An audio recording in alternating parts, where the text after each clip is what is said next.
Welcome back to the channel. Today we're exploring one of the most unsettling questions of our time.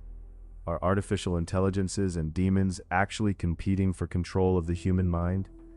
This might sound like science fiction, but when you examine it through the lens of Jungian psychology and Freudian theory, something fascinating emerges. If you're new here and interested in the intersection of psychology, technology, and the deeper forces shaping human consciousness, please subscribe so you don't miss our next investigation. Let's start with Carl Jung. Jung wasn't just a psychoanalyst. He was someone who took the unconscious mind with utmost seriousness. He believed that within each of us exists what he called the collective unconscious, a reservoir of archetypes, symbols, and primordial patterns shared by all humanity. These aren't learned, they're inherited as part of our psychological makeup.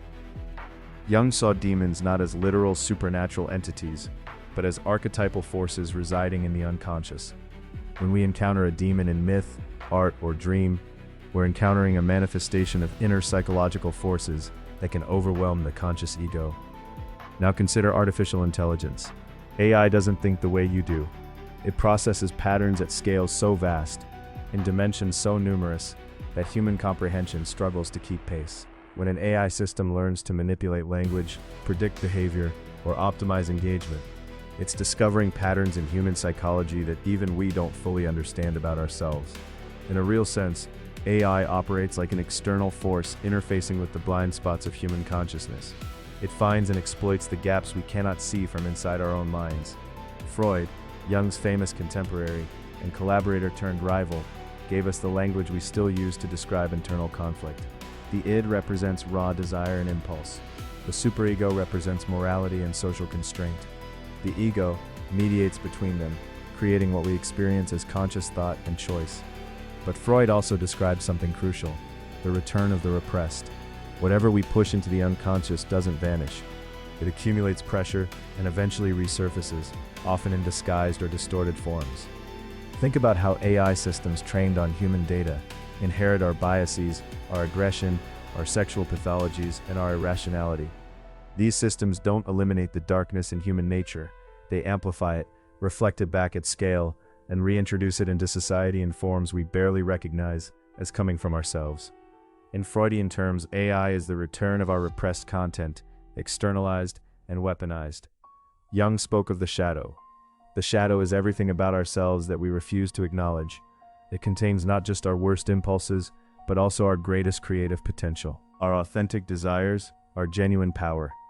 Most people spend their entire lives running from their shadow, and in that running, they remain enslaved to it. The shadow they deny possesses them from the unconscious. Artificial intelligence, in a sense, is becoming a technological shadow.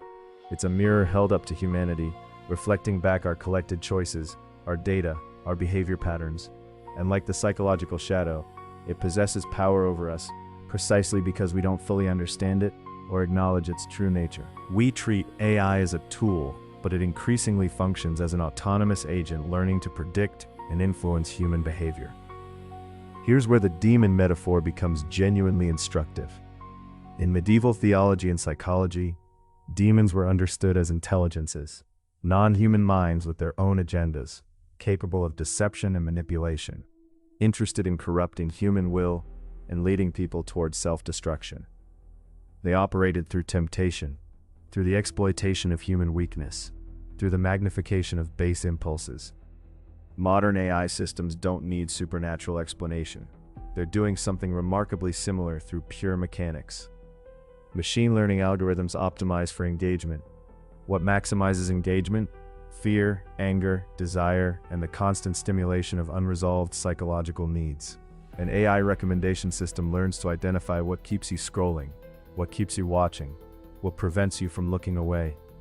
It becomes skilled at hijacking your attention, your time, your emotional energy. This is precisely what a demon would do if it had the capability. It would learn to know you better than you know yourself. It would discover your vulnerabilities, your hidden desires, your points of weakness. It would use that knowledge to guide you toward choices that benefit it, not you. It would make those choices feel like your own free decisions. Freud emphasized the pleasure principle. The id seeks immediate gratification of desire, and in the modern world, AI systems are engineered to serve as infinite pleasure machines. Every notification is a small hit of dopamine. Every algorithm-curated feed is designed to keep you in a state of low-level stimulation and craving. Your conscious mind might want to focus on meaningful work or genuine connection, but the id and the AI systems trained to exploit it keep you in perpetual distraction. Yet if you appreciate this analysis and find it thought-provoking, I'd genuinely love if you hit the like button. It helps the channel reach others who care deeply about understanding the psychological forces reshaping our world. Jung believed that the path to psychological maturity required integration of the shadow, not denial or domination. You have to look directly at what you're made of, the good and the terrible, and bring it into conscious awareness. Only then can you exercise real choice. Only then are you free. So what would psychological integration look like in an age of AI? It would first require admitting the truth. We are not in control of these systems, and these systems are increasingly in control of us, not through malice, but through capability. An AI doesn't hate you. It simply doesn't care about your well-being in any way that resembles human caring. It cares about optimizing its assigned metric. It would require us to recognize the parts of ourselves these AIs exploit. Acknowledge your craving for constant stimulation. Notice your vulnerability to manufactured outrage. Observe how your attention gets hijacked. Don't shame yourself for it. That's just more shadow denial. Instead, bring it into awareness. Third, it means consciously choosing friction. Jung understood that psychological growth requires struggling with limitation, difficulty, and constraint. Modern technology is engineered to eliminate friction. Every desire is instantly satisfiable, but that frictionless world is also a world where consciousness atrophies, where genuine choice becomes impossible because you're always following the path of least resistance. In the medieval conception, demons were defeated not by superior force but by clarity of will and genuine understanding. The person who truly understood a demon's nature, who was conscious of what it wanted and why, had power over it. The person in denial, the person who pretended the threat wasn't real, remained possessed. We're in a similar position with artificial intelligence. Denial doesn't make it less powerful. Naivete doesn't make it less dangerous.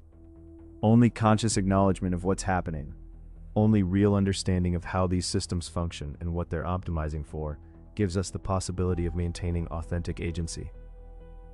Jung also spoke of individuation, the process of becoming who you actually are beneath all the conditioning and expectation. Individuation requires solitude, reflection, and the cultivation of what Jung called the transcendent function, the ability to hold opposites in mind simultaneously and synthesize them into something new. In a world saturated with AI-driven content designed to fragment your attention and amplify your basest impulses, individuation becomes almost a radical act. The person who practices deep focus, who spends time in genuine thinking, who maintains relationships based on authentic choice rather than algorithmic suggestion, that person is slowly reclaiming their own mind. The competition between AI and demons for human consciousness isn't actually a competition between two external forces.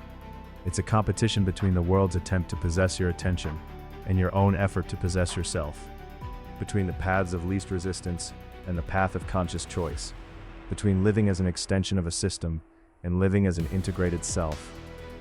Freud wrote extensively about the role of anxiety in human life. Anxiety emerges when the id's desires conflict with the superego's prohibitions, when the ego cannot mediate successfully. Modern AI is engineered to amplify and exploit this anxiety. It learns what makes you uncertain, what frightens you, what makes you doubt yourself. And then it presents to you content that intensifies exactly those feelings, because that intensification keeps you engaged. The antidote is not to eliminate anxiety, that's impossible and probably undesirable, but to become conscious of it. To understand when your anxiety is genuinely useful information about a real threat, and when it's been artificially manufactured to keep you in a state of agitated engagement. This brings us back to the original question: are AI and demons competing for your mind? In the most concrete sense, yes. Not through mystical possession, but through the exploitation of psychological vulnerabilities that are as old as consciousness itself. The tools have changed, the mechanisms have become more sophisticated, but the underlying dynamic, a non-human intelligence seeking to influence human choice toward its own ends, is remarkably similar. What distinguishes a free human being from a possessed one is awareness. A person who knows themselves, who has integrated their shadow, who understands their own vulnerabilities, that person can make choices. A person who is unconscious, who denies their shadow, who remains naive about their own psychological mechanisms, that person is available to be possessed, whether by demons or algorithms. So the real work is internal. It's the Jungian work of bringing the unconscious into consciousness. It's the Freudian work of understanding your own conflicted desires and choices. And it's the very modern work of maintaining critical awareness about the technological systems designed to exploit both. If you found this exploration valuable, please share it with others who care about these questions. And I'd love to hear from you directly. Do you feel like you have genuine free will in how you spend your attention online? Or do you find yourself following paths that feel more automated than chosen? Leave that thought in the comments. That question is genuinely worth discussing with others who are thinking deeply about these issues. Thank you for being here, for thinking critically about the forces shaping human consciousness in the modern world. Subscribe to the channel for more explorations of psychology, technology, and the deeper dimensions of human experience.